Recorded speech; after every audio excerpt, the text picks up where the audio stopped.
नमस्कार दर्शकों, आप सभी का हमारे चैनल में बहुत बहुत स्वागत है। 16 दिन के पितृ तर्पण में किस तिथि को किसका श्राद्ध किया जाना चाहिए वह आज हम बता रहे हैं। अश्विन मास के कृष्ण पक्ष की प्रतिपदा तिथि से लेकर 16 दिवसीय 16 श्राद्ध में तर्पण किया जाता है हमारे पितरों का। ऐसी मान्यता है कि पितृपक्ष में पूर्वज किसी न किसी रूप में परिजनों को आशीर्वाद देने पृथ्वी लोक पर आते हैं।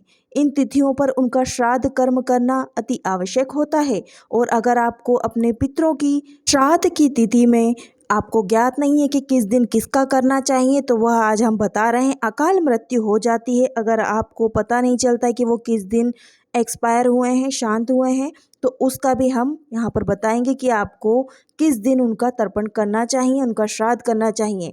पूर्णिमा तिथि को मृत्यु प्राप्त जातकों को, जो व्यक्ति पूर्णिमा के दिन जिनका निधन होता है, उनको पूर्णिमा के दिन उनका श्राद्ध करना चाहिए। और शुक्ल पक्ष हो या फिर कृष्ण पक्ष, पूर्णिमा के दिन या फिर अमावस्या के दिन उनका श्राद्ध होना आवश्यक है। और प्रथम दिन यानी 16 श्राद्ध के पहले दिन जिन भी व्यक्तियों की मृत्यु प्रतिपदा तिथि यानी शुक्ल पक्ष के पहले दिन या फिर शुक्ल पक्ष के या कृष्ण पक्ष के, दोनों पक्ष में से किसी भी पक्ष के पहले दिन होती है, उनका श्राद्ध 16 श्राद्ध के पहले दिन किया जाता है, यानी प्रतिपदा श्राद्ध कहलाता है। नाना नानी के परिवार में कोई श्राद्ध करने वाला नहीं हो, तो मृत्यु की तिथि ज्ञात ना हो, उनका श्राद्ध प्रतिपदा तिथि को किया जाता है। दूसरा श्राद्ध यानी 16 श्राद्ध का दूसरा दिन, द्वितीय श्राद्ध में जिन भी व्यक्ति की मृत्यु द्वितीय दिन होती है, शुक्ल पक्ष या कृष्ण पक्ष, उस दिन द्वितीय श्राद्ध किया जाता है। तीसरा दिन जिन भी व्यक्ति की मृत्यु तृतीया के दिन होती है, उनका तृतीया के दिन श्राद्ध किया जाता है, इसे महाभारिणी भी कहा जाता है।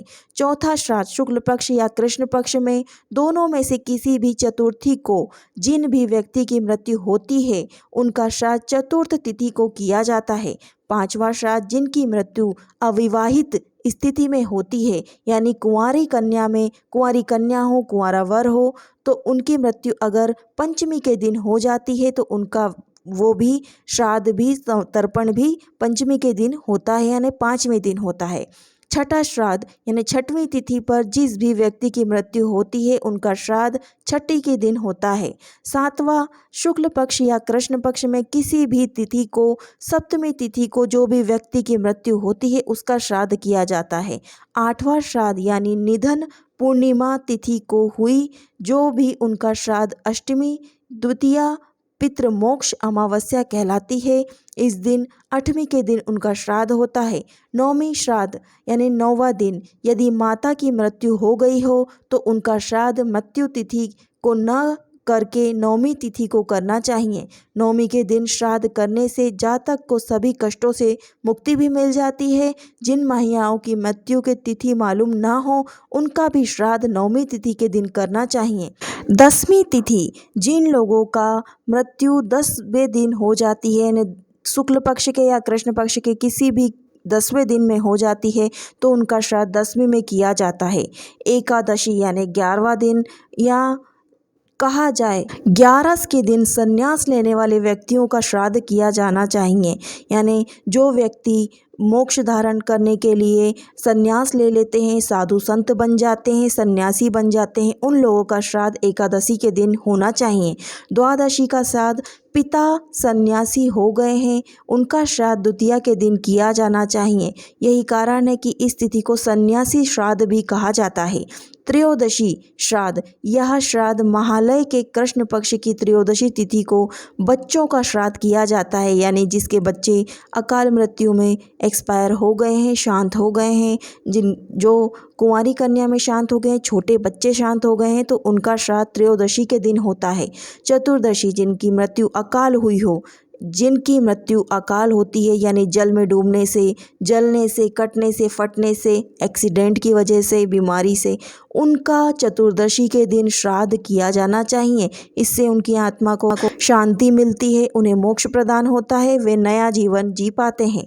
अमावस्या के दिन सर्वपितृ अमावस्या होती है। ज्ञात अज्ञात सभी पितरों का श्राद्ध अमावस्या के दिन किया जाना चाहिए। 16 दिन में जिसका भी श्राद्ध किया हो उसका श्राद्ध आप अमावस्या के दिन भी करें। यह संपूर्ण श्राद्ध कहलाता है अमावस्या। अमावस्या के दिन अगर आपको किसी के भी मृत्यु की डेट भी पता ना हो, तिथि भी पता ना हो, तो उनका श्राद्ध आप अमावस्या के दिन कर सकते हैं। आप हमारे चैनल से जुड़े रहें, ऐसी ही कई जानकारियाँ आप लोग को सुनने को मिलेंगी। और आप लोगों को कोई भी जानकारी चाहिए तो हमें कमेंट बॉक्स में ज़रूर पूछिएगा। मिलते हैं अगले वीडियो में, तब तक के लिए श्री शिवाय नमस्तभ्यम। हमारे चैनल को सब्सक्राइब जरूर कीजिएगा।